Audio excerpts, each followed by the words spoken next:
Assalamualaikum, selamat pagi semuanya.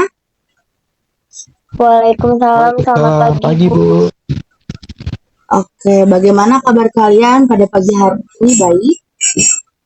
Alhamdulillah baik Bu. Alhamdulillah baik Bu. Oke, sebelum kita memulai pembelajaran kita pada pagi hari ini, alangkah baiknya kita awali dengan doa ya. Boleh Arifah untuk memimpin doa? Baik Ibu.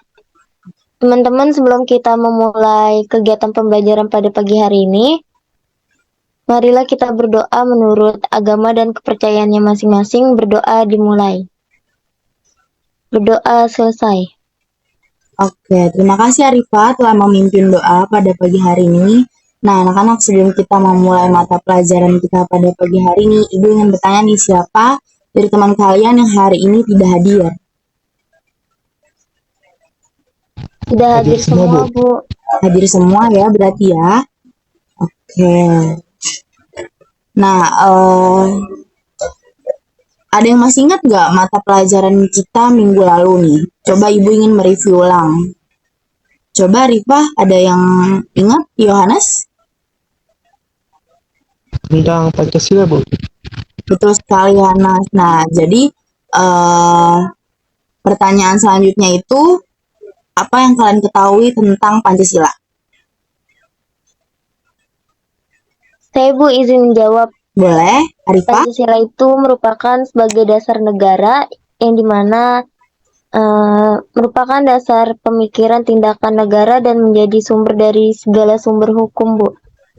Oke, jawaban Arifah sudah benar ya. Jadi Pancasila itu adalah sebuah dasar negara yang merupakan dasar pemikiran negara Indonesia. Nah, Pancasila juga sebagai dasar negara, pola pelaksanaannya itu terpancar dalam 4 pokok pikiran yang terkandung di dalam Undang-Undang Dasar 1945. Nah, pikiran yang terkandung dalam pembukaan Undang-Undang 1945 itu dan selanjutnya dijabarkan dalam pasal-pasal Undang-Undang 1945 sebagai strategi pelaksanaan Pancasila, yaitu sebagai dasar negara. Seperti itu ya anak-anak. Nah, selanjutnya materi kita pada pagi hari ini adalah mengenai kasus-kasus pelanggaran hak dan juga pengingkaran kewajiban. Nah, sebelumnya Ibu ingin bertanya nih kepada kalian, apa yang kalian ketahui mengenai hak dan kewajiban? Coba, Yohanes. Ya Bu, izin menjawab. Hak adalah segala sesuatu yang akan diterima oleh seseorang setelah melaksanakan kewajiban. Benar banget ya. Arifah boleh ingin menjawab? Apa yang kamu ketahui tentang hak dan kewajiban? Saya izin menjawab, Bu. Dengan kewajiban itu merupakan sesuatu yang diwajibkan dan juga sesuatu yang harus dilaksanakan, Bu. Oke, wah jawaban kalian udah betul banget ya. Jadi Ibu ingin menjelaskan lebih dalam lagi menggunakan PPT ya. Boleh Arifah membantu Ibu untuk bantu share screen PPT-nya? Boleh Bu, sebentar Bu. Mohon maaf Bu, masih disable, boleh dipindahin Oke, hostnya. sebentar Arifah ya.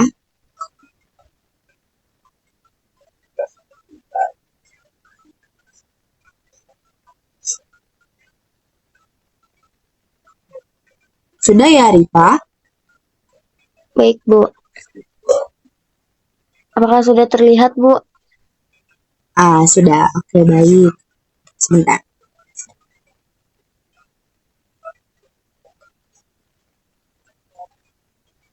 Oke, anak-anak. Jadi di sini terdapat pengertian dari hak dan kewajiban warga negara. Nah, di sini tertulis bahwa hak warga negara adalah segala sesuatu yang harus didapatkan warga negara dari negara atau pemerintah. Nah, sedangkan kewajiban warga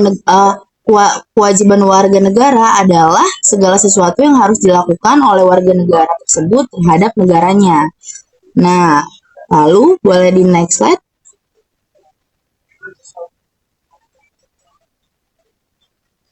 Oke. Di sini terdapat penjelasan mengenai pelanggaran hak. Nah, jadi anak-anak, pelanggaran hak warga negara itu adalah suatu perbuatan seseorang yang sekelompok orang itu termasuk aparat warga negara, baik baik disengaja maupun tidak disengaja. Nah, itu merupakan suatu pelanggaran hak warga negara. Nah, di sini kalian ada yang tahu nggak apa sih contoh dari pelanggaran hak warga negara itu? Ada yang bisa menjawab?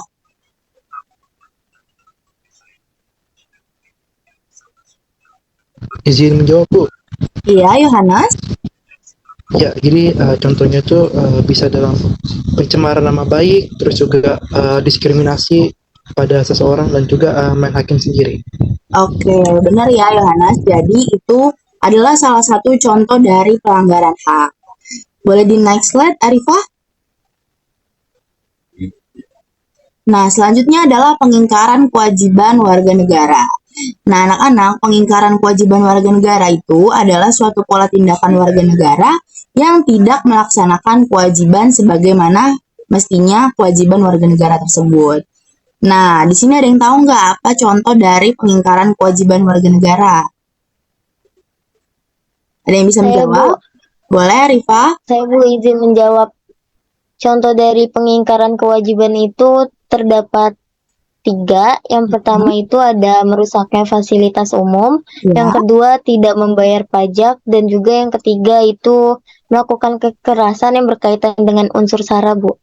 Oke, benar ya. Jawaban kalian udah bagus-bagus banget nih. Artinya kalian Ibu anggap sudah paham ya. Oke, boleh di next slide.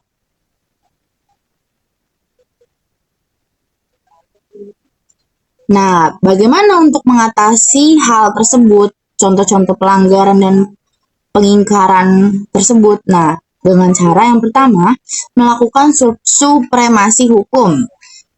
Caranya adalah seperti pendekatan hukum dan pendekatan dialogis yang harus dikemukakan dalam rangka melibatkan partisipasi masyarakat dalam kehidupan berbangsa negara. Lalu selanjutnya, di next slide. Nah, selanjutnya adalah mengoptimalkan peran lembaga-lembaga tersebut, seperti Komisi Pemberantasan Korupsi, lalu lembaga Ombudsman Republik Indonesia, lalu Komisi Nasional Hak Asasi Manusia seperti Komnas HAM, KPAI, dan juga Komnas Perempuan. Nah, selanjutnya adalah meningkatkan kualitas pelayanan publik untuk mencegah terjadinya berbagai bentuk pelanggaran hak dan juga pengingkaran kewajiban tersebut. Lalu yang terakhir adalah meningkatkan pengawasan dari masyarakat dan lembaga-lembaga politik terhadap setiap upaya penegakan hak dan juga kewajiban warga negara. Gitu, seperti itu ya anak-anak. Boleh di next slide, Arifah? Sudah, Bu. Lagi? Oke, selain melakukan upaya pencegahan tersebut, pemerintah juga dapat menangani kasus yang sudah terjadi. Nah, tindakan penanganan itu dilakukan oleh lembaga-lembaga negara seperti kepolisian. Nah, kepolisian dapat melakukan penanganan seperti mengecek kembali nih di daerah tersebut keamanannya gitu. Jadi mereka harus patroli agar kasus-kasus tersebut seperti kayak melanggar lalu lintas itu dapat dibasmi atau dicegah gitu. Boleh di next slide. Nah, lalu juga dapat dilakukan oleh Tentara Nasional terhadap kasus-kasus yang berkaitan dengan gerakan separatisme, ancaman keamanan dari luar negara, dan juga sebagainya.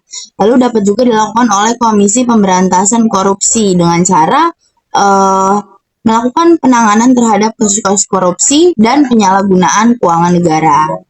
Dan juga dapat dilakukan oleh lembaga peradilan, yaitu dengan cara melakukan perannya untuk menjatuhkan vonis atau kasus pelanggaran hak dan pengingkaran kewajiban warga negara. Selanjutnya adalah apa aja hambatan dan tantangan dalam upaya pencegahan tersebut. Nah, salah satunya adalah yang pertama, kondisi sosial budaya yang berbeda. Lalu yang kedua adalah kesulitan penyampaian informasi dalam komunikasi. Nah, yang ketiga, kebijakan yang menimbulkan adanya pro kontra antara masyarakat dengan negara. Lalu yang keempat, adanya rendahnya pemahaman masyarakat tentang hak asasi manusia. Nah, yang kelima, rendahnya kualitas mental aparat penegak hukum di Indonesia. Nah, yang keenam, yang terakhir adalah banyak terjadinya penyimpangan seperti korupsi, kolusi, dan juga nepotisme yang sudah melanggar hak orang lain. Sampai situ, sudah paham anak-anak? Sudah Paham, dapat Bu. dipahami, Bu. Oke, apakah ada yang ingin bertanya?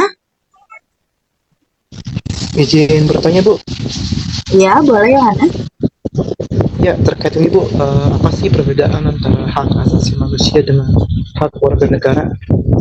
Oke, jadi begini ya Yohanes, hak asasi manusia itu sifatnya kodrat dan bersumber dari Tuhan. Nah, sedangkan hak warga negara adalah suatu hak yang didapatkan dari negara, gitu. Jadi sangat amat berbeda ya. Kalau HAM itu datangnya dari kita sejak lahir dari Tuhan, tapi sedangkan hak warga negara itu didapatkan ketika kita sudah menjadi warga negara tersebut. Seperti itu ya. Apakah sudah dipahami? Ya, Bu, dapat dipahami. Oke, Sudah dapat ada dipahami, lagi Bu. yang ingin bertanya? Cukup, Bu. Cukup, Bu. Oke, karena kalian Ibu anggap sudah paham, sekarang Ibu ingin bertanya kepada kalian ya. Coba Yohanes coba menjawab apa yang menjadi penyebab terjadinya pengingkaran kewajiban dalam warga negara? Iya, izin menjawab, Bu. Jadi pelanggaran kewajiban warga negara terjadi karena adanya rasa egois serta mementingkan kepentingan pribadi atau kelompoknya dibanding kepentingan orang lain atau negara, serta rendahnya kesadaran terhadap kewajibannya. Wah, jawabannya sudah benar ya. Hebat sekali anak-anak Ibu. Oke, karena kalian Ibu anggap sudah paham, sekarang Ibu ingin memberikan tugas sebelum kita mengakhiri pembelajaran kita pada pagi hari ini ya. Nah, tugasnya adalah kalian harus membentuk kelompok, yaitu untuk ketua kelasnya nanti Arifa bisa untuk membagi teman-temannya ya ke dalam 2 kelompok aja. Kemudian setiap kelompoknya itu mencari contoh kasus-kasus pelanggaran hak dan pengingkaran kewajiban warga negara, lalu dibuat seperti sebuah kerajinan. Bisa untuk kalian gambar atau kalian bikin sebuah skema seperti itu ya. Jadi bisa dibuat sekreatif mungkin dan kalian kumpulkan minggu depan. Lalu kalian presentasikan pada kelas kita berikutnya. Apakah dapat dipahami, anak-anak? Sudah dapat Dapat dipahami, dipahami, Bu. Oke, jika ada kesulitan bisa bertanya kepada Ibu ya. Baik, Bu. Oke, kalau Baik, Bu. begitu kita cukupkan pembelajaran kita pada pagi hari ini. Kita akhiri dengan doa. Boleh dipimpin lagi doanya, Rifa? Baik, Bu. Untuk mengakhiri kegiatan pembelajaran pada hari ini, teman-teman marilah kita berdoa menurut agama dan kepercayaannya masing-masing. Berdoa dimulai. Berdoa selesai. Oke, sampai bertemu di kelas berikutnya ya anak-anak. Terima Baik, kasih, Bu. Bu. Terima kasih, Bu.